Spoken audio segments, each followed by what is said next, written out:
দর্শক, আবাসিক ভবনের লিফটে একটি ছেলেকে ঘিরে 4 নারীর বুলিং এর অভিযোগে ভাইরাল ভিডিওতে নেটিজেনদের ক্ষোভ। সামাজিক যোগাযোগ মাধ্যমে ভাইরাল হওয়া একটি ভিডিওতে দেখা যায় একটি আবাসিক ভবনের লিফটের ভেতরে 4টি নারী একটি ছেলেকে ঘিরে রেখেছে। ভিডিওতে দেখা যায় ছেলেটিকে খুব ভীত অবস্থায় ও অস্বস্তিকর অবস্থায়।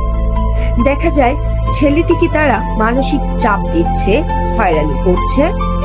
ভিডিওটি প্রকাশের পরপর সামাজিক যোগাযোগ মাধ্যমে বেশ আলোচনা ও সমালোচনার সৃষ্টি হয়েছে এবং অনেকেই ঘটনাটির সূক্ষ্ম তদন্ত ও প্রয়োজনীয় ব্যবস্থা নেওয়ার দাবি জানিয়েছে।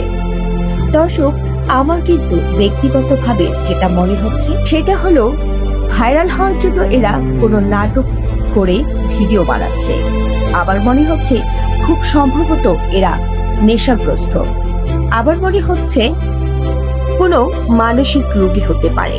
তো দর্শক, আপনাদের কাছে কি মনে হচ্ছে? ভিডিওটা ভালো করে দেখুন এবং মতামত জানাতে নিশ্চয়ই ভুলবেন না।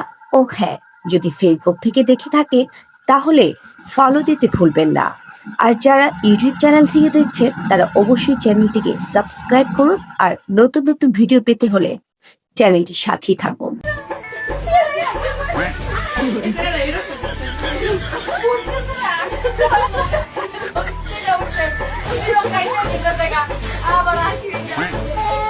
Ah,